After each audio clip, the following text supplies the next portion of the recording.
Buenos días, feliz sábado, que el Señor les bendiga.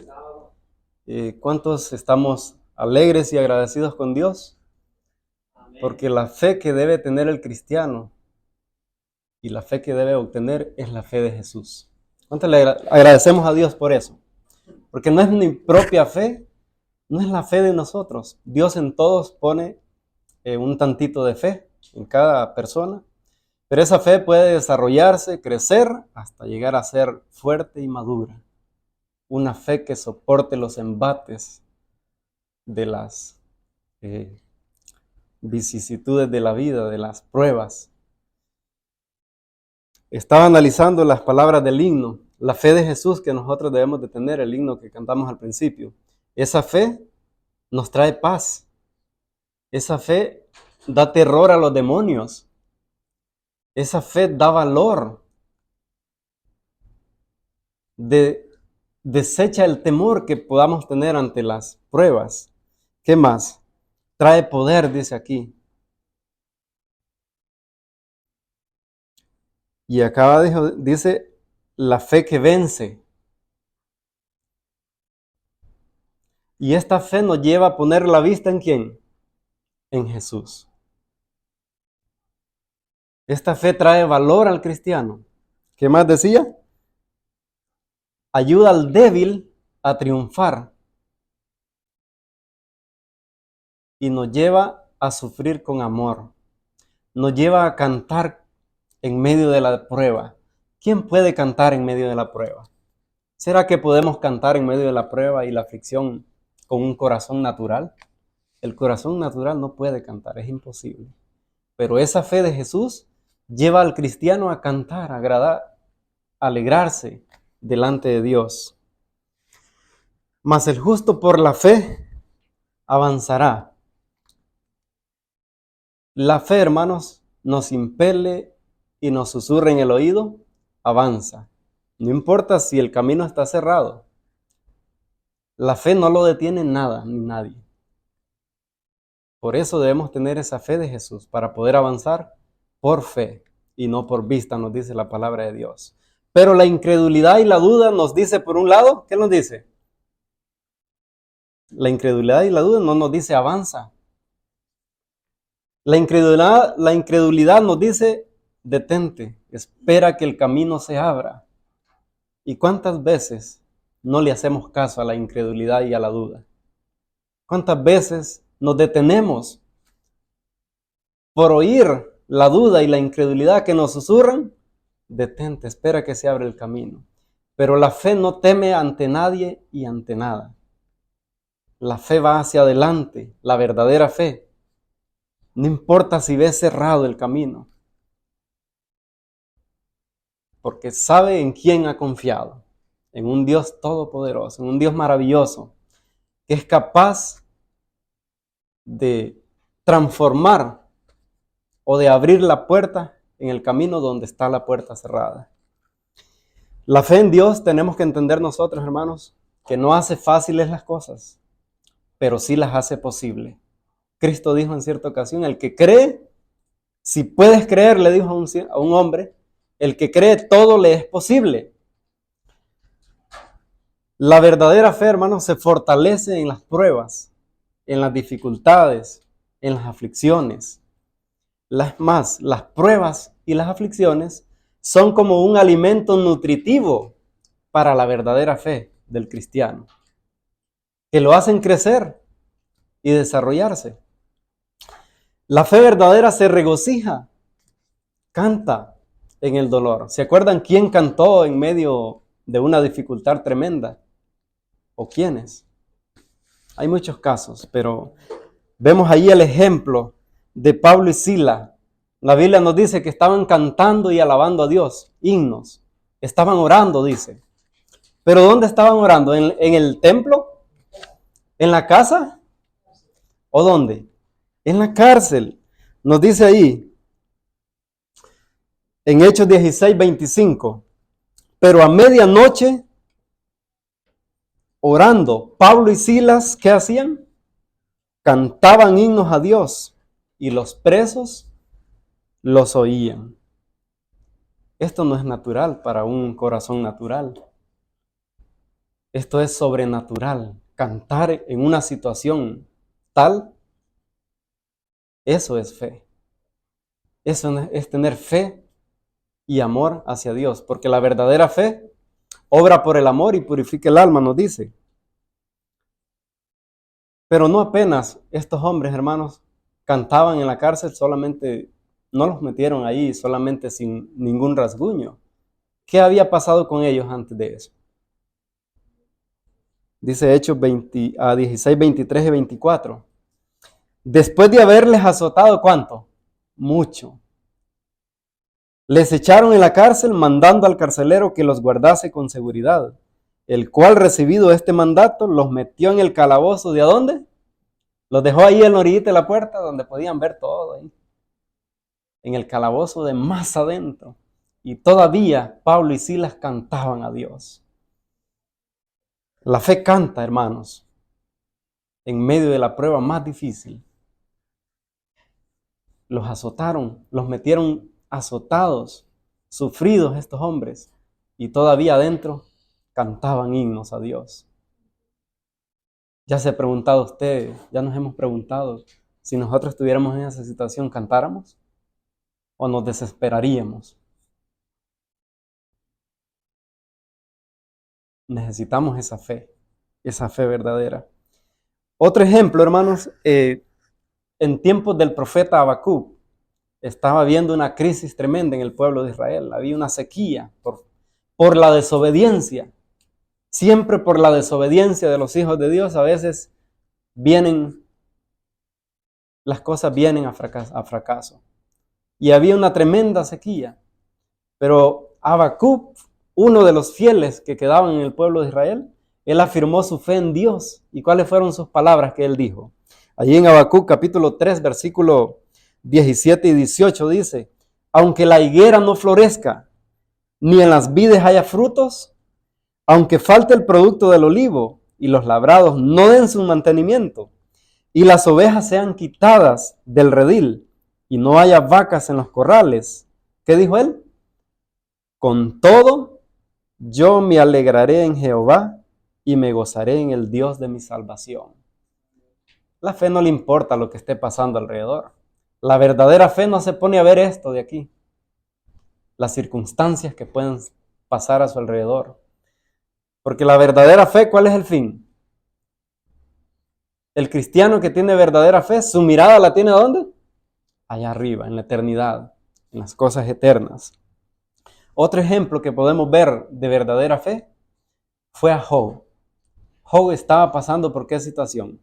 Ante los seres humanos había venido la desgracia más terrible a la vida de Job.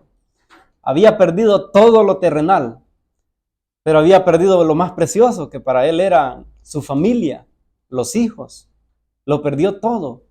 Quedó solamente su persona. Aparte de ello, se le vino una lepra terrible. Pero en esa situación, Job da a conocer la fe verdadera que en él había. Porque la fe verdadera, hermanos, no se refleja casi cuando todo está en bonanza, cuando todo va tranquilo. Sino la fe verdadera se refleja más bien en las pruebas, en las aflicciones, en las dificultades. Ahí es donde se refleja la verdadera fe. Pero Job dice estas palabras: he aquí, aunque él me matare, ¿qué dijo Job? En él esperaré, pero sostendré delante de él mis caminos. Y Job ahí estaba pasando una tremenda prueba. Estaba con esa enfermedad terrible, había perdido todo. Sin embargo, Job dice: en él esperaré. Hermanos, la fe verdadera tiene tres aspectos muy importantes. La fe verdadera ve lo invisible, cree lo increíble y recibe lo imposible. ¿Cuántos lo creemos? La Biblia lo dice así. Aunque no vamos a tener tiempo de ver todo, pero sí vamos a ver cómo el cristiano verdadero, que tiene fe verdadera, puede ver las cosas invisibles.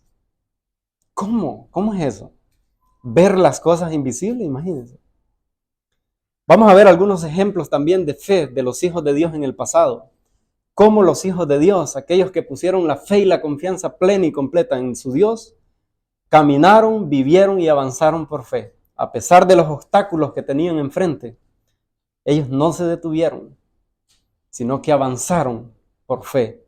Como decía como nos dice la palabra de Dios, mas el justo por la fe vivirá, avanzará, andará por fe también. Necesitamos esa fe. Pero antes veamos qué dijo Jesús de la fe. En cierta ocasión un hombre vino a Jesús pidiendo ayuda. Y este hombre le dice al Salvador: Señor, ten misericordia de mi hijo que es lunático. Y él padece mucho, dice. Esto a veces lo pone en el fuego, en el agua. Y este hombre trajo una queja delante de Jesús, de sus discípulos. Se quejó. Y este hombre le dijo: lo traje a tus discípulos, pero no le pudieron sanar. Y Jesús dijo: oh generación incrédula, ¿hasta cuándo he de estar entre vosotros? ¿Hasta cuándo? Pues aquel hombre tenía fe en Cristo. Y cualquier ser humano que tenga fe en el poder de Cristo, hermanos, no quedará chasqueado. Jamás. Ningún ser humano que haya tenido fe en el poder de Cristo para cualquier necesidad ha quedado chasqueado en la historia de este mundo. Nadie. Pero sí han quedado chasqueados muchos. ¿Quiénes? Aquellos que dudan del poder de Cristo. Aquellos que son incrédulos a la palabra de Dios. Pero ¿cuáles fueron las palabras de Cristo? Pero los discípulos, hermanos, en cierta ocasión cuando estaban a solas con Jesús, ellos le preguntaron a Jesús: Señor, ¿por qué nosotros no le pudimos sanar? Dinos, ¿cuál fue el problema? ¿Qué falló allí? ¿Por qué no le pudimos sanar?, dijeron los discípulos. ¿Y cuál fue la respuesta de Jesús? Ahí la vemos, la respuesta de Jesús en Mateo capítulo 17, versículo 20. Y Jesús les dijo: por vuestra incredulidad. ¿Por qué no pudieron echar aquella enfermedad de aquel joven? Por vuestra incredulidad. Hermanos, cuando el cristiano hay incredulidad y duda, no puede ser una bendición para los que lo rodean. Por eso el cristiano debe y tiene que obrar y andar por fe solamente. Y Jesús les dijo algo sobre la fe. Les dice: porque de cierto os digo que si tuvieras fe como un grano de mostaza, diréis a este monte: pásate de aquí allá, y se pasará, y nada os será imposible. Porque Jesús asegura que el granito de mostaza, el grano de mostaza, tiene fe. Y muchos pueden decir: yo quiero esa fe como ese grano de mostaza, pensando que el grano de mostaza es inmenso, gigante. Pero ¿cómo es el grano de mostaza? Cristo describe el grano de mostaza ahí en Mateo 13:32 y dice: el cual a la verdad es la más pequeña de todas las semillas. Es la más pequeñita. Pero cuando ha crecido es la mayor de las hortalizas. Y se hace árbol de tal manera que vienen las aves del cielo y hacen nidos en sus ramas. Los judíos tenían las costumbres de sembrar hortalizas en sus huertos. Y la semilla más chiquitita que ellas echaban a la tierra era la semilla de la mostaza. El grano de mostaza. Y el grano de mostaza, hermanos, es, diríamos, imposible que se pierda. Al menos que un pajarito lo mire al sembrador donde cayó el granito y vaya y se lo coma. O las hormigas se lo coman. Pero de ahí, si el grano de mostaza tocó tierra, ese granito va a empezar a brotar, echa una hojita y empieza a desarrollarse, hasta que se hace un árbol, un arbolito, un arbusto muy grande, de tal manera que los pajarillos venían ahí a los huertos de los judíos y los pajarillos revoloteaban ahí en aquellas plantas. Esos árboles llegan a crecer hasta 4 a 5 metros de altura. Pero ¿por qué Jesús entonces les dice: si vuestra fe fuera como un grano de mostaza? Quizás nosotros, hermanos, tengamos hoy una fe pequeña como ese grano de mostaza, pero no es para desanimarnos. No tenemos que desanimarnos. ¿Por qué? Porque si tenemos la fe genuina, la fe viva, aunque pequeña al principio, podemos desarrollar esa fe al punto a tal punto de que podamos tener una fe fuerte y firme y creciente y grande, ¿no? Por eso Jesús les dijo, si tuvieran fe como un granito de mostaza, os digo que nada os será imposible. Las montañas pueden ser tan grandes, las montañas de las pruebas, pero si nosotros tenemos fe, venceremos cualquier dificultad. ¿Cómo es el grano de mostaza en realidad? Es tan chiquitito así, que apenas cabe en estos 2 dedos. Es el más chiquitito de las semillas de las hortalizas. La Biblia, hermanos, recalca la importancia de las cosas pequeñas, ¿verdad que sí? Ya hemos leído en la Biblia las pequeñeces. Si leemos en la Biblia que una piedrecita chiquita derribó a un gigante inmenso. No hay que despreciar las cosas pequeñas. Si hoy tenemos una fe pequeñita, pero es esa fe viva, esa fe de Jesús, podemos hacerla crecer. No hay que despreciar las pequeñeces, las cosas pequeñitas. Un cortecito de pelo, si nos acordamos de quién fue, ¿a quién se le cortó el pelo? Ese cortecito de pelo estuvo a punto de echar a perder el reino de Israel. Allá en un pesebre pequeñito, donde el Salvador nació, ese cambió la suerte de la humanidad.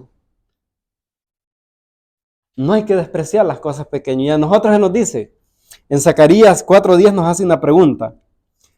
Porque ¿quién despreció el día de las pequeñeces? ¿Quién las está despreciando? No las despreciemos. Muchos cristianos, posible hoy en día, se están quejando. Es que mi fe es muy pequeña.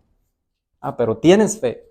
Es pequeña, sí, pero puede crecer y desarrollarse como cuando el granito de mostaza es echado en tierra y empieza a crecer y se desarrolla hasta llegar a ser un árbol fuerte y frondoso y que echa sus raíces en la tierra. Así nuestra fe, hermanos, hoy, aunque pequeña al principio, puede crecer y desarrollarse a tal punto que las raíces estén cimentadas en la palabra de Dios. ¿Cuántos creemos eso? Esto puede ser así. No despreciemos el día de las pequeñeces. Se nos dice, ¿quién desprecia el día de las pequeñeces? Dice Dios. Ahora, ¿cómo podemos hacer crecer entonces esa fe? Hay varios métodos, hay varias formas, maneras. Pero la primera manera de hacer crecer es lo que dice Romanos 10:17. Así que la fe es por el oír y el oír por la palabra de Dios. Pero si el cristiano descuida abrir la Biblia, hermanos, ¿cómo nuestra fe va a crecer? No puede crecer, no podemos crecer en fe. Esa fe va a quedar estancada.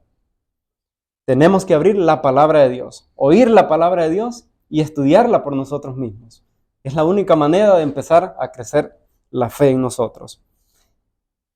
¿Cuál es otro método que podemos decir? Los discípulos le pidieron a Jesús estas palabras, le dijeron, en Lucas 17:5. Dijeron los apóstoles al Señor, aumentanos la fe. Por eso Dios dice, ha dejado el privilegio a nosotros, de sus hijos, de que le pidamos. Porque si nosotros no pedimos, el que no pide no recibe nada. Debemos de pedir a Dios, Señor, aumentanos la fe. Y Él nos va a aumentar. Entonces, ¿qué dice Cristo? ¿Quieres que te aumente la fe? Ok. Viene un método más maravilloso, y es el más maravilloso de todos. ¿Cuál es?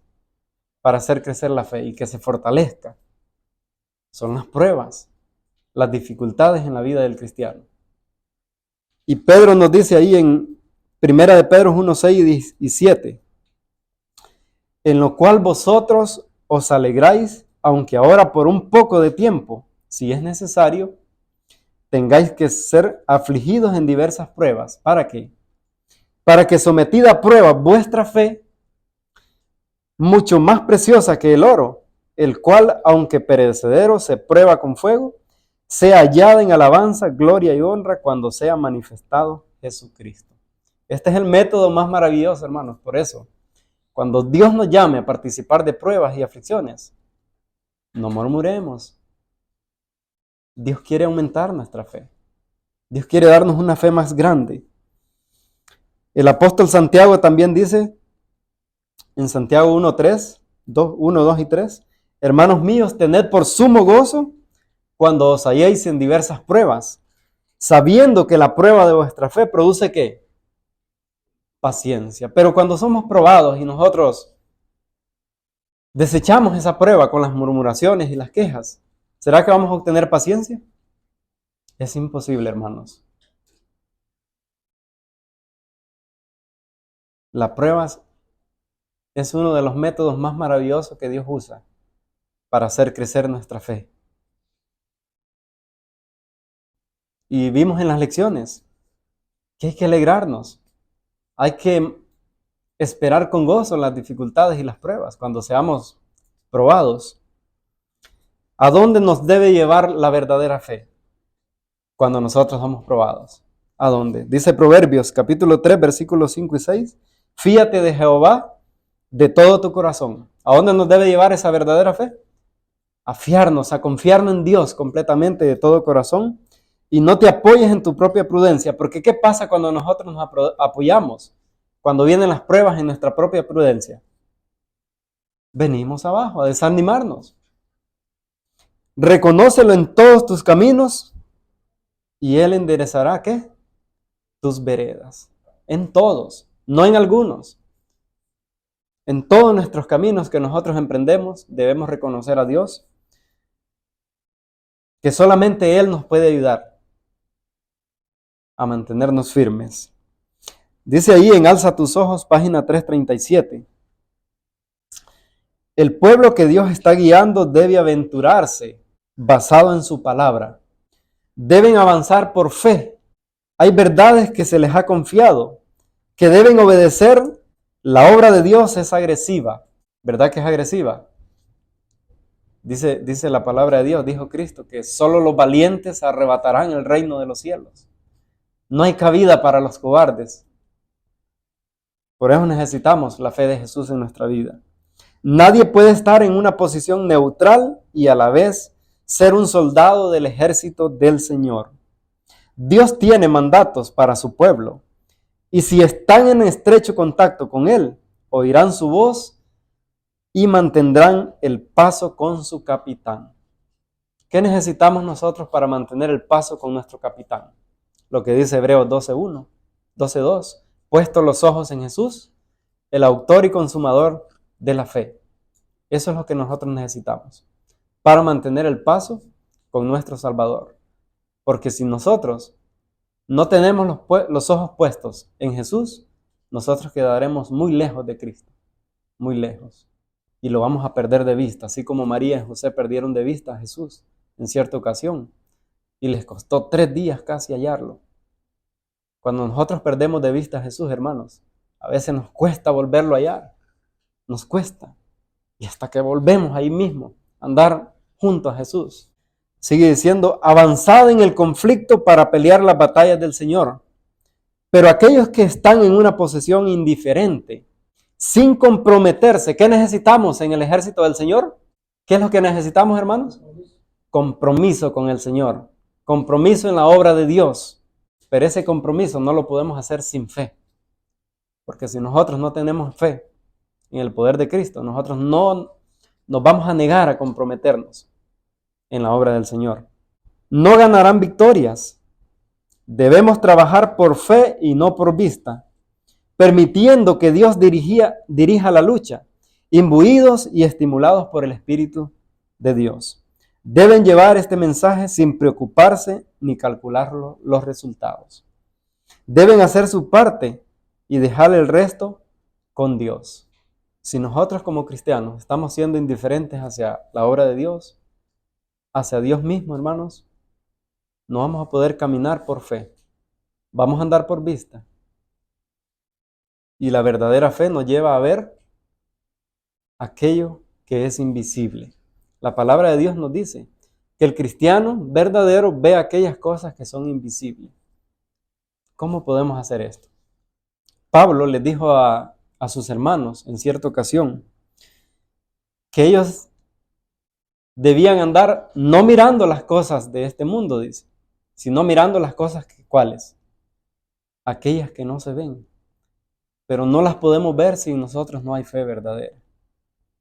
Y nos dice ahí en 2 Corintios 4:18, no mirando nosotros las cosas que se ven, sino las que no se ven, pues las cosas que se ven son temporales, pero las que no se ven son eternas. Aquí nos confirma la palabra de Dios, hermanos, que el cristiano puede ver aquellas cosas que no se ven por medio de la fe.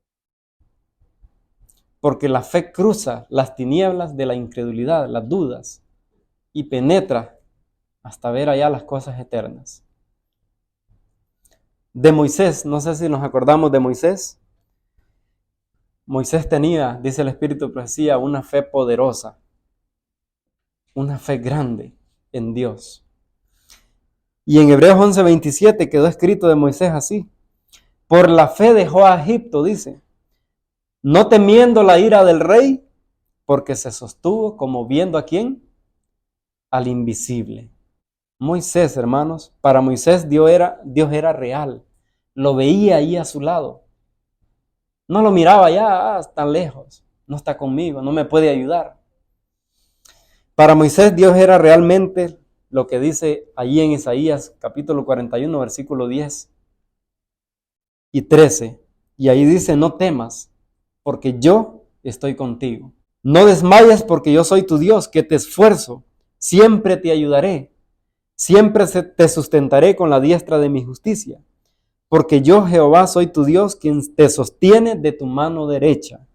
Y te dice, no temas, yo te ayudo. Para Moisés, hermanos, Moisés miraba a Dios allí a su lado, cuando él iba caminando.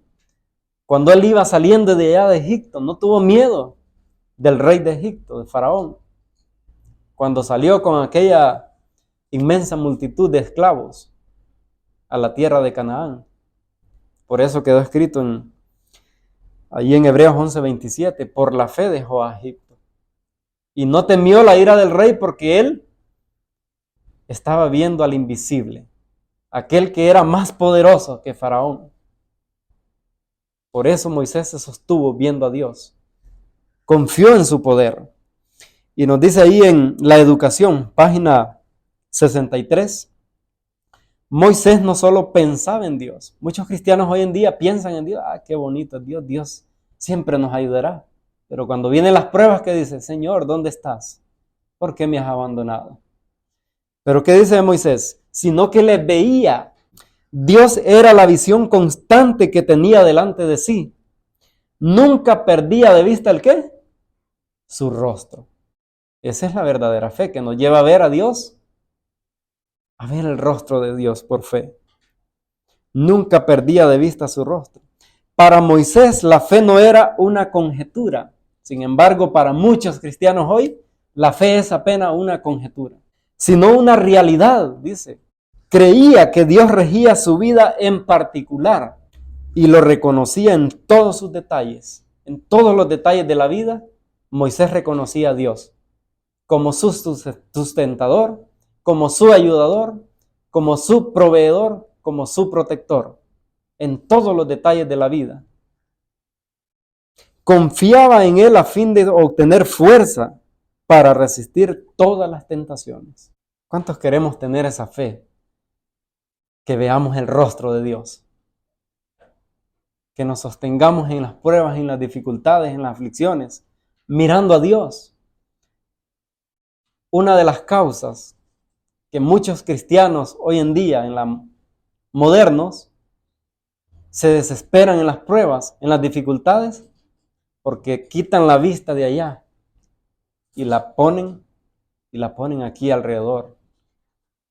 La enfocan en las dificultades, en las pruebas, y ahí es donde venimos el cristiano ahí viene a desesperarse. ¿Cuántos queremos tener esa fe que Moisés tenía, hermanos? Esa era una fe real, en un Dios real, que Dios no es un mito, un cuento. Dios es real, por lo tanto nosotros tenemos que tener esa fe real. Moisés tenía una fe viviente en un Dios viviente. Moisés tenía una fe potente en un Dios potente, poderoso. La fe no los desanima por nada. La fe, hermanos, no se derrota en nada. No es derrotada, no conoce derrota. La fe siempre triunfa. La fe vence el miedo, la fe vence el temor, las dudas, las incredulidades. Pero tenemos que tener aquella fe verdadera que viene de Cristo Jesús solamente. Esa fe. Aquella fe que obra por amor y purifica el alma. Aquella fe que no apenas se queda en creer y confiar, sino en actuar. Porque la fe sin obras, dice Santiago, que es una fe muerta. Y una fe muerta no ve nada, no siente nada. Necesitamos tener una fe viva en ese Dios vivo que nos puede ayudar. Para Moisés la fe era una realidad. Él siempre miraba a Dios a su lado, donde quiera que iba. Después de que Moisés fue educado allá en el desierto, en las dificultades, en las pruebas, en las penurias de la vida, como pastor de ovejas, Moisés obtuvo una fe preciosa, se acrisoló, se perfeccionó en las pruebas. Porque en las pruebas es como la fe crece y se perfecciona. Ahora vamos a ver el ejemplo, hermanos, de un hombre. Ese hombre lo menciona, también es mencionado allá en el capítulo de la fe, los héroes de la fe. Y allá nos dice no lo tengo aquí, pero en Hebreos 11:32 nos dice, y dice Pablo, ¿y qué más digo? Porque el tiempo me faltaría, dice, contando de Gedeón. Vamos a ver el ejemplo de él. Gedeón caminó por fe, avanzó por fe. A Gedeón el Señor, el ángel de Jehová se le apareció. ¿Y cuáles fueron las palabras que le dijo el ángel de Jehová a este hombre? Hombre, dice, esforzado y valiente. La fe, hermanos, nos debe llevar a ser esforzados al cristiano, a ser valientes en las batallas del Señor. A eso nos lleva la verdadera fe, a ser valientes. El ángel de Jehová le dijo a este hombre, hombre esforzado y valiente. Pero lógico, a veces el cristiano como que se ve en la vida como vacila, como que si vacila, como que tambalea un poquito. Pero si es fe verdadera la que hay en él, esa fe siempre sale triunfadora. Amén. Siempre sale triunfadora. El Señor está contigo, le dijo el ángel de Jehová a Gedeón. Pero Gedeón al principio, cuando fue llamado, él no tenía ningún cargo importante en el reino de Israel. No era ni levita, no era sacerdote, no tenía un puesto importante. Era un hombre trabajador, trabajaba en la era, en el campo. Pero este hombre fue llamado por Dios, porque Dios no llama a aquellos hombres valerosos de allá afuera, hermanos. Dios llama a un hombre, a una persona, no importa si es pequeño en su cargo, pero Dios llama a aquellos que son de humilde corazón, aquellos que Dios puede usar como Él quiera. Y Dios llamó a este hombre, a Gedeón. Pero Gedeón, a la respuesta del ángel de Jehová que le dijo, Jehová está contigo. ¿Y cuál fue la respuesta de Gedeón al principio? Señor, si Jehová está con nosotros, ¿por qué nos ha venido todo esto que nos ha venido? Pero vemos ahí, hermanos, cómo el ángel le dio evidencias de que era Dios quien lo estaba llamando. Porque Gedeón le pidió pruebas. ¿Cómo puedo saber si es en verdad tú estás hablando conmigo? Gedeón trajo algunos sacrificios y ofrendas. Y si estos sacrificios eran encendidos con fuego, entonces Gedeón iba a decir, en verdad, el Señor me está llamando. ¿Para qué?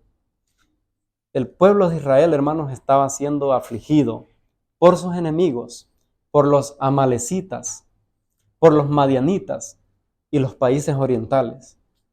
Estos tres grupos, que eran enemigos belicosos, dice el espíritu de profecía, se reunieron en cierta ocasión para ir contra el pueblo de Israel. Y la cantidad de estos hombres Dice que sus camellos eran como la arena del mar. Mas el Señor que llamó a Gedeón, Gedeón pudo reunir del ejército de Israel a 32,000 hombres. Imagínense ustedes, ir un ejército contra otro, uno que lleva 32,000 hombres y el otro que está como la arena del mar. En realidad, los cálculos se nos dicen que son de 120,000 a 150,000 soldados en el ejército enemigo. Pero ¿cómo queda la diferencia? 32,000 hombres contra 150,000. ¿Qué sería de esos 32,000 hombres? Es imposible a los cálculos humanos. Pero Gedeón comprendió algo, que es Dios quien pelea las batallas de aquel que se pone en las manos de Dios. Y que para Dios no hace diferencia entre ganar una victoria con muchos o con pocos. Porque de Dios es la batalla y de Dios es la victoria. Amén. Este hombre entonces aceptó el llamado del ángel de Jehová, que en realidad es Cristo mismo. Aceptó el llamado y con fe. ¿Y cuáles fueron las palabras certeras que le dijo el ángel de Jehová a Gedeón? Nos dice ahí, Jehová le dijo, ciertamente yo estaré contigo. En Jueces capítulo 6, versículo 16. Ciertamente yo estaré contigo, le dijo el ángel de Jehová. Y derrotarás a los madianitas. ¿Como a quién? Como a un solo hombre. Hermanos, la fe de Gedeón fue probada al máximo. ¿Cómo? ¿De qué manera? En el ejército, la cantidad de hombres que Gedeón había reunido eran 32,000. Pero el Señor se lo redujo casi a nada, de acuerdo a la cantidad que él llevaba. ¿Y qué le dijo Dios? Jueces 7, 2 y 3 nos dice, y Jehová dijo a Gedeón, el pueblo que está contigo es ¿cuánto? Mucho, para que yo entregue a los madianitas en tu mano. No sea que se alabe Israel contra mí diciendo, mi mano me ha salvado. Ahora pues, haz pregonar en oídos del pueblo diciendo, quien tema y se estremezca, madrugue y devuélvase desde el monte de Galad. Y se devolvieron del pueblo 22,000. ¿Y quedaron cuántos? 10,000. ¿Ustedes se imaginan qué estaba pasando en la mente de Gedeón en ese momento? ¿Cómo nos sentiríamos nosotros si estuviéramos al mando del ejército de 32,000 hombres y venga el Señor y nos quite 22,000 en una batalla literal? ¿Cómo se sentiría Gedeón? ¿Cómo se habrá sentido? Hermanos, Gedeón, el espíritu de profecía nos dice que Gedeón se estremeció, pero Dios lo fortaleció. Esa fe triunfó y las dudas que el enemigo quería meter en él, ¿cómo vas a ir con 10,000 hombres ante un ejército tan grande de casi 150,000? La fe de Gedeón, hermanos, fue probada al máximo. Nosotros llegará el momento donde nuestra fe, nuestra confianza en Dios va a ser probada al máximo. Por eso es muy importante que desde hoy empecemos a confiar y tener fe verdadera en nuestro Dios. ¿Lo redujo entonces a cuánto? A 10,000. Pero todavía faltaba más. ¿Qué le dijo a Dios? Y quedaron 10,000, dice. Pero, ¿qué le dijo Dios? Y dijo Jehová a Gedeón. Jueces 7, 4 y 5 nos dice. Aún es mucho el pueblo. Llévalos a las aguas y ahí te los probaré. Y del que yo te diga, vaya contigo, irá contigo. Mas de cualquiera que yo te diga, no vaya contigo, el tal no irá. Entonces llevó el pueblo a las aguas. Y Jehová dijo a Gedeón, cualquiera que lamiere las aguas como en su lengua, como lame el perro, a aquel pondrás aparte. Asimismo, a cualquiera que se doblare sobre sus rodillas para beber, Dios le había dado indicaciones claras a Gedeón. Llévalos allá, estos 10,000. Y los que se arrodillen, los que se acomoden, aún estando en una emergencia, esos no los vas a llevar. Aquellos hermanos, aquellos hombres que en la emergencia se acomodaron, fueron cómodos, que se dejaron llevar por el apetito en una emergencia, Dios no podía usarlos como siervos suyos. No podía usarlos en su batalla. Imagínense en las primeras palabras que Dios le dice a Gedeón: lleva de estos 32,000, 22,000 se fueron. Aquellos que tenían miedo, en verdad esos hombres eran hombres que se habían dado a la idolatría, que había incredulidad y miedo, dudas en ellos. En sus mentes de esos hombres cruzaba: ¿y cómo le vamos a hacer? Porque ellos sabían el número, la cantidad de enemigos que estaban al otro lado del campamento, del monte. Dios lo redujo a 10,000. De estos 10,000, ¿cuántos quedaron? Y fue el número de los que lamieron llevando el agua con la mano a su boca, 300 hombres. Imagínense. ¿Habrá sido probada la fe de Gedeón hasta el máximo? 300 hombres para un ejército que parecía langostas, parecía arena del mar, amontonados. 300 hombres, dice, y todo el resto del pueblo se dobló sobre sus rodillas para beber las aguas. Entonces Jehová dijo a Gedeón: con estos 300 hombres que lamieron el agua, ¿qué iba a hacer Dios con ese poquito? Yo los voy a salvar. Y entregaré a los madianitas en tus manos, y váyase toda la demás gente, cada uno a su lugar. Imagínense para estos hombres que eran incrédulos. Qué alegría, ¿no? En sus corazones, de lo que nos salvamos, han de haber dicho. Y quedaron esos 300 hermanos. Con esos 300 hombres, Gedeón fue a la batalla contra un número casi de 150,000 hombres. No tengo aquí los versículos, pero la palabra de Dios dice que para confirmar y fortalecer hasta lo máximo la fe de Gedeón, Dios le permitió ir a Gedeón con su siervo, ir hasta el campamento del enemigo. Y fue a medianoche y oyó en una de las tiendas de los enemigos, oyó a 2 hombres hablar.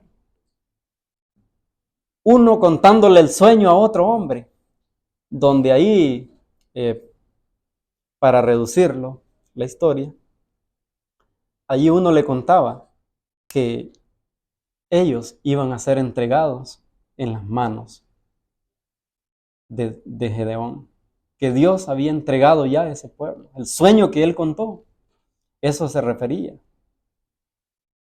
Allí la fe de Gedeón se fortaleció completamente y él entendió que Dios ganaría la batalla. Y como Gedeón, hermanos, partió en 3 escuadrones. En un grupo iba 101 personas, 101 soldados, 100 más Gedeón. En otro grupo iban otros 100 y en otros 100. Eran 301, recordemos que son 300 hombres más Gedeón. ¿Cuáles eran las armas que llevaban estos hombres? ¿Llevaban armas para pelear? Hermanos, la primera y grande arma que llevaban estos hombres era una fe potente en el poder de Dios. Amén. Era una fe poderosa en el poder de Dios. Esa era la primera y única arma poderosa. Llevaban otros 3 tipos de armas físicas. ¿Cuáles eran? Llevaban una espada que representa la palabra de Dios. ¿Qué más llevaban? Llevaban un cántaro de barro que representa al ser humano. Dentro del cántaro llevaban algo más, otra arma, una tea encendida de fuego. Esto era lo único que llevaban de armas para pelear contra el enemigo. Pero ¿qué nos dice allá en Zacarías? ¿Qué nos decía? No con ejército, ni con espada, ni con lanza, sino con mi Santo Espíritu, ha dicho Jehová de los ejércitos. Hermanos, la T encendida representa el poder del Espíritu Santo, el fuego del Espíritu Santo. La espada representa la palabra, el poder de la palabra de Dios. Los cántaros, ¿qué pasó con los cántaros? En los 3 escuadrones. Los quebraron.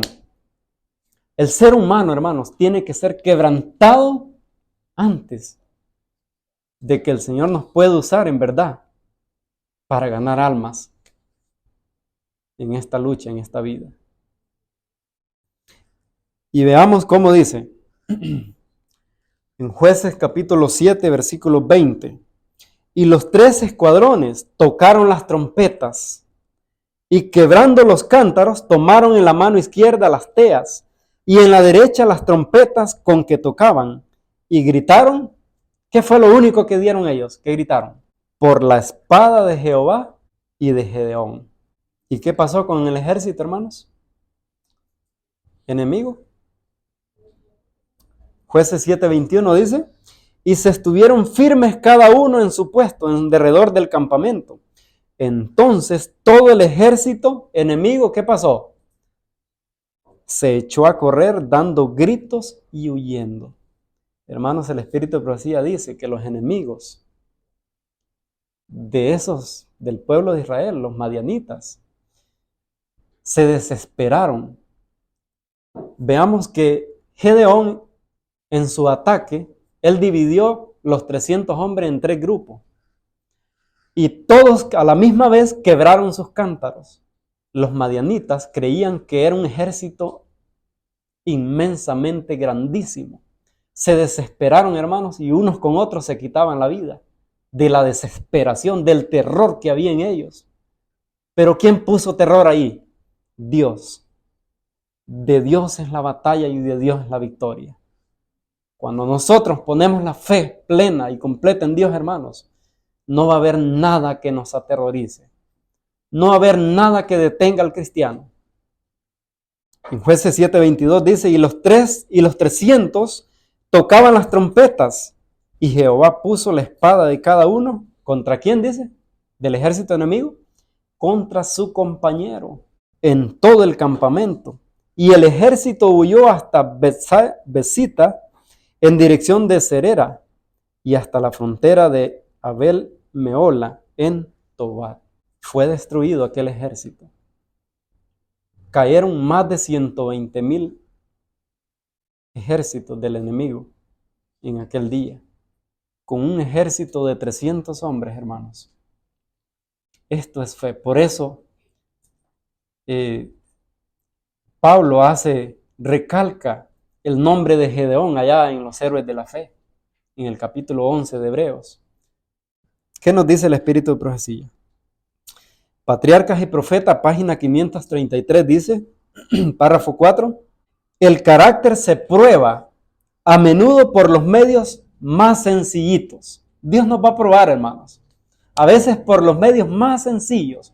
¿Cómo probó a los 32,000 hombres? Primero les dijo, el que tenga miedo y temor de ir a la guerra, no vaya, váyase para su casa. ¿Qué pasó ahí? Ahí fueron probados esos hombres, con algo sencillito. ¿Qué hubieran hecho esos hombres si hubieran tenido fe? No, nosotros vamos a pelear. En el otro medio que probó el Señor a los 10,000, ¿qué pasó? Otro medio tan sencillito que Dios usó. Llévalos a las aguas y no les digas cómo beban. No, Él solo llevó a los 10,000 y los vayan a las aguas, a tomar agua antes de ir a la guerra. ¿Y qué pasó con la mayoría? Se arrodillaron, se acomodaron, pusieron ahí las armas que llevaban, el cántaro, la espada, y las pusieron ahí y a sus anchas se abrieron a tomar agua, tranquilos, como si no estaban, como si no iban para una guerra, como si no estaban en una emergencia. Pero los 300, ¿qué pasó con ellos? No se arrodillaron. Con una mano agarraban agua y con la otra sostenían la espada, lo dice el Espíritu de Profecía. Y sigue diciendo, por los medios más sencillos. No solo poseían valor y dominio de sí mismos los 300 hombres elegidos, sino que eran también hombres de fe. No los había contaminado la idolatría. Dios podía dirigirlos y por su medio librar a Israel. El éxito, dice, no depende del número. Tanto puede Dios libertar por medio de pocos como de muchos. No le honra, dice, tanto el gran número como el carácter de quienes le sirven. Hermanos, a Dios no le preocupa que en su iglesia haya un gran número, que llena hasta la iglesia. La mayor preocupación de Dios es el carácter de aquellos que le sirven. Que tengan un carácter, una fe pura, una fe valiente. Eso es lo que Dios quiere. ¿De qué le sirve a Dios un gran número lleno de incredulidad y dudas? ¿De qué le sirve? ¿Podrá Dios usarlos? No va a usarlos. En Hijas e Hijos de Dios, página 281 dice, el Señor anhela hacer grandes cosas por nosotros. ¿Qué anhela Dios, hermanos, para nosotros? Hacer grandes cosas por nosotros. Pero recordemos que sin fe nosotros no vamos a poder participar en esas cosas grandes que Dios quiere hacer en nuestra vida. No ganaremos la victoria por el número, sino por la plena sumisión del alma a Jesús. Hemos de salir en su fortaleza, confiando en el poderoso Dios de Israel. ¿Cómo hemos de salir? Confiando en el poderoso Dios de Israel. No se gana la victoria con los números, dice aquí. Por eso en cierta ocasión Jonathan le dijo a su paje de arma, pasemos allá al otro lado, dice, en medio de estos incircuncisos, se me ve el nombre, los filisteos, dice. ¿Y qué dijo ahí en 1 Samuel 14:6? La última parte dice, quizá haga algo Jehová por nosotros, pues no es difícil para Jehová salvar con muchos o con pocos. Dios puede desbaratar las artimañas del enemigo, de Satanás, si nosotros ponemos su confianza en él, hermanos. Ojalá que Dios nos ayude para que nuestra fe pueda desarrollarse. Y si hoy por hoy tenemos una fe pequeña, pero es aquel índole, aquel tipo de fe que es viva, la fe puede crecer al máximo. Del pueblo de Israel, ¿qué quedó escrito también? Pablo también escribió del pueblo de Israel. ¿Y qué dijo él? Allá en el pueblo de Israel, cuando Dios por medio de Moisés saca aquella inmensa multitud de esclavos, mujeres y niños, los sacó de Egipto para llevarlos a la tierra de Canaán terrenal y los sacó por el desierto. Y iban por un lugar tranquilo. Pero Dios le dijo a Moisés, llévalos por acá y llévalos a acampar ahí, en medio de montañas, el mar rojo enfrente, y a pocos minutos iba a aparecer el ejército más poderoso de aquel entonces, el ejército de Faraón, que habían preparado 600 carros de a caballo, solo imagínense, y ellos sí venían armados hasta los dientes. Y el pueblo de Israel sucumbió en ese momento, hermanos. Se quejaron en ese momento. Y ellos dijeron a Moisés, ¿no era esto lo que te decíamos? Mejor nos hubiéramos quedado allá, que hubiéramos muerto y nos hubieran enterrado bien en sepulcros. Y no que nos sacaste a este desierto para venir a morir por estos enemigos. Pero la fe de ellos, si quedó escrito, si Pablo habla del pueblo de Israel, que por la fe, dice ahí en Hebreos 11:29, por la fe pasaron el mar rojo, ¿cómo? Por tierra seca. E intentando hacerlo los egipcios, hacer lo mismo, fueron ahogados. Si quedó escrito del pueblo de Israel, es porque la fe se fortaleció y agarraron ánimo y valor en el Señor. ¿De qué manera? Cuando el pueblo estaba a punto de desesperarse, Moisés habló al pueblo de Israel. ¿Y qué les dijo? Allí en Éxodo capítulo 14, versículo 13 y 14 nos dice, Y Moisés dijo al pueblo, no temas, no temáis, estad firmes. ¿A dónde nos debe llevar la verdadera fe? A estar firmes. Y ved la salvación, dice, que Jehová hará hoy con vosotros, porque los egipcios que hoy habéis visto, nunca más para siempre los veréis. Jehová peleará por vosotros y vosotros estaréis tranquilos. La fe tiene, hermanos, que traernos a la tranquilidad.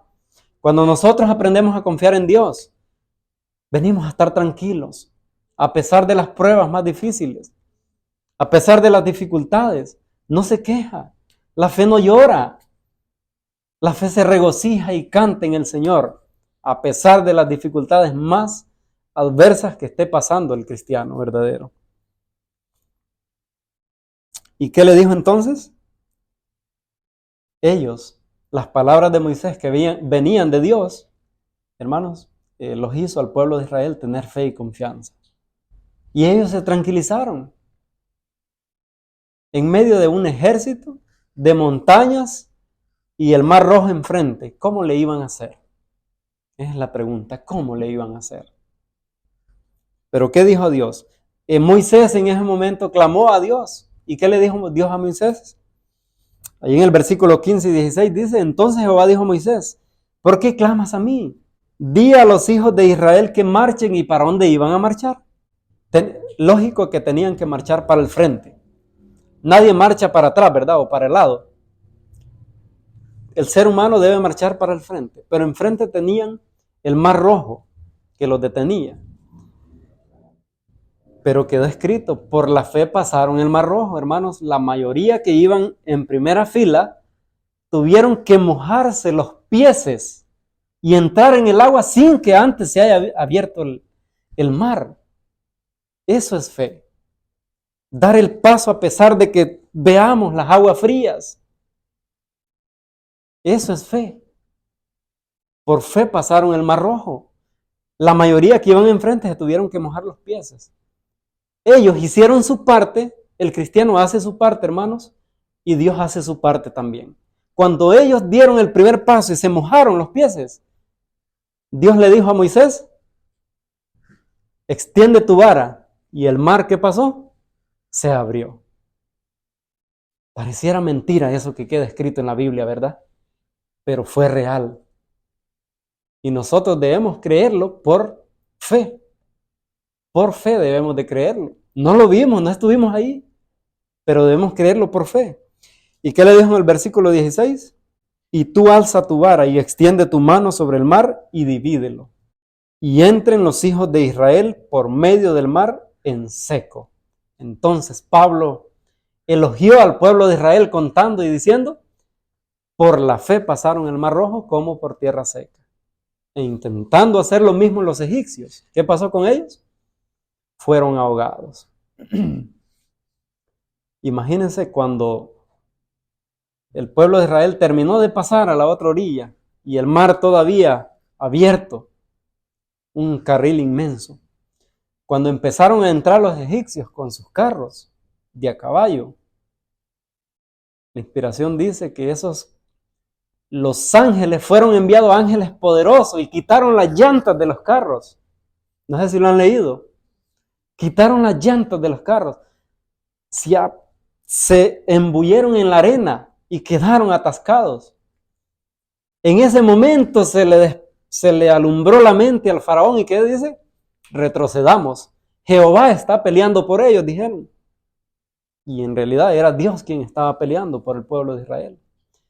Pero ya era demasiado tarde, ya habían avanzado lo suficiente. ¿Y qué le dijo Dios a Moisés? Extiende tu mano, tu vara otra vez, para que el mar se cierre. Entonces se cumplieron las palabras que Moisés les dijo al pueblo de Israel. Nunca más lo veréis. Qué maravilloso es Dios, ¿verdad? Con sus hijos. Pero necesitamos, hermanos, tener fe.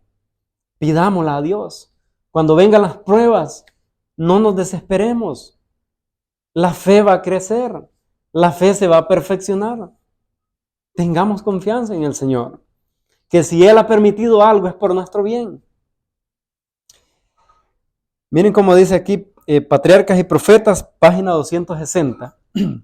Al avanzar, ¿qué dice? Hasta el agua misma. Los primeros se tuvieron que mojar los pies. Eso es. Demostraron creer la palabra de Dios dicha por Moisés. Hicieron todo lo que estaba a su alcance. Y entonces el poderoso de Israel dividió el mar para abrir sendero para sus pies. ¿Qué pasó? Ellos hicieron todo lo que estaba a su alcance, hermanos. Hicieron todo lo que ellos pudieron y vino Dios y hizo lo que era posible. ¿Qué era posible para los hijos de Israel? Dar un paso adentro del agua. Pero lo que era imposible para el pueblo de Israel es que el mar se abriera. Pero lo que era imposible, Dios lo hace por nosotros. Amén. Por eso Cristo dice, al que cree, todo le es posible. Debemos de creer eso. Todo le es posible, porque Dios es el Dios de los imposibles. Dice, en su providencia Dios mandó a los hebreos que se detuvieran frente a la montaña junto al mar, a fin de manifestar su poder a liberarlos y humillar el orgullo de sus opresores. Hubiera podido salvarlos de cualquier otra forma, pero escogió este procedimiento para acrisolar la fe del pueblo y fortalecer su confianza en él. ¿Por qué Dios escogió este método? Hermanos, no nos sorprendamos cuando Dios escoja un método para nosotros. ¿Es para qué? Para acrisolar nuestra fe y para que nosotros aprendamos a tener confianza en él, en el poder de Dios. El pueblo estaba como cansado, dice, y atemorizado. Sin embargo, si hubieran retrocedido cuando Moisés les ordenó avanzar, Dios no les habría abierto el mar. Por eso nosotros, hermanos, tenemos que ser colaboradores con Cristo. Hacer lo que está a nuestro alcance y Dios va a hacer lo imposible para nosotros. No tenemos que sorprendernos en las pruebas, cuando vienen las pruebas y las dificultades. Porque ¿qué dijo Pedro en 1 de Pedro 4:12? El versículo que vimos ahí en las lecciones. Amado, dice, no os sorprendáis del fuego de prueba que os ha sobrevenido, como si alguna cosa extraña os aconteciese. Tenemos que tener claro, hermanos, que van a venir pruebas, que van a venir dificultades a nuestra vida, pero es para nuestro bien. Eso es el martillo y el cincel que Dios utiliza para perfeccionar nuestro carácter y nuestra fe. Sigue diciendo en página 200, párrafo 4, en esto se enseña una gran lección para todos los tiempos. A menudo la vida cristiana está acosada de peligros y se hace difícil cumplir el deber. ¿Verdad que a veces se nos hace difícil cumplir el deber? ¿No es esto cierto? La imaginación, dice, concibe la ruina inminente delante y la esclavitud o la muerte detrás. No obstante, la voz de Dios dice claramente, ¿cómo? Avanza. Pero Señor, es que el camino está cerrado. Ábrelo primero y yo voy a avanzar. No, eso no funciona así para el cristiano. El cristiano avanza porque avanza, esté cerrado o abierto. Porque es la orden de Dios y dice, avanza. Debemos obedecer este mandato aunque nuestros ojos no puedan penetrar las tinieblas y aunque sintamos las olas frías a nuestros pies. Podemos decir, qué difícil es entonces la vida del cristiano. No, no es difícil.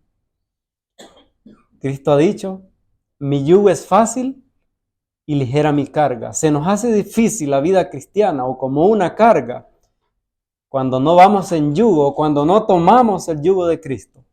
Porque Cristo ha dicho, mi yugo es fácil y ligera mi carga. Nosotros hacemos lo que está a nuestro alcance, lo que es posible hacer por nosotros mismos. Y Cristo hace aquello que al cristiano le parece imposible. Sus caminos, dicen Proverbios, son caminos deleitosos y todas sus veredas paz. Los obstáculos, dice, que impiden nuestro progreso no desaparecerán jamás. Oigan bien, grabémonos esto en nuestra mente, hermanos. Nos conviene. Los obstáculos que impiden nuestro progreso no desaparecerán jamás ante un espíritu que se detiene y duda. Por eso la duda, hermanos, mata la fe. La incredulidad mata la fe. La desnutre. Por eso debemos pedirle a Dios que nos ayude a no albergar dudas en nuestra vida cristiana. Incredulidad. Porque los obstáculos no van a desaparecer. Es más, ante la duda y la incredulidad, pareciera que las pruebas más se amontonan contra nosotros. Pero la verdadera fe no se preocupa. Dice, los que postergan la obediencia hasta que toda sombra de incertidumbre desaparezca y no haya ningún riesgo de fracaso o derrota, no obedecerán nunca. Hermanos, la fe siempre nos dice, avancen. La duda nos dice, y la incredulidad, espera que se abra el camino. Pero nunca se nos va a abrir el camino. Dios nos va a abrir el camino para nosotros cuando dudamos y somos incrédulos a su palabra. La incredulidad, dicen, nos susurra. Esperemos que se quiten los obstáculos y podamos ver claramente nuestro camino. Pero la fe nos impele valientemente a avanzar. ¿Cómo? Esperándolo todo y creyéndolo todo. Ojalá, hermanos, que nosotros aprendamos a caminar por fe y no por vista. A avanzar por fe y no por vista. A vivir por fe y no por vista. Porque si no, en aquel día vamos a venir a un grande fracaso. ¿Y cuál es el fin de la verdadera fe? Por eso es que la fe no se detiene aquí. No se detiene a negociar con las pruebas. La verdadera fe no negocia, hermanos, con las pruebas y las dificultades. No negocia con las aflicciones. La verdadera fe no negocia, porque la verdadera fe en el cristiano tiene su mirada allá arriba y no aquí abajo. ¿Y cuál es el fin de la fe? En verdad. Dice Primera de Pedro 1:9, obteniendo el fin de vuestra fe. ¿Qué es qué? Que es la salvación de vuestras almas. Ese es el fin de la fe. Por eso la fe en este mundo, la verdadera fe, no se pone a calcular los fracasos. No ve si va a fracasar o no. La verdadera fe va hacia adelante y no conoce derrotas, hermanos. La verdadera fe no negocia con nada en este mundo. La verdadera fe no tiene que ver nada con las dificultades que pasan aquí. Más bien, las pruebas y las dificultades a la verdadera fe lo hacen avanzar más rápido. Ojalá que Dios nos ayude y que podamos tener esa fe que nos va a llevar al final a la salvación de nuestras almas, hermanos. Que Dios nos bendiga y nos ayude.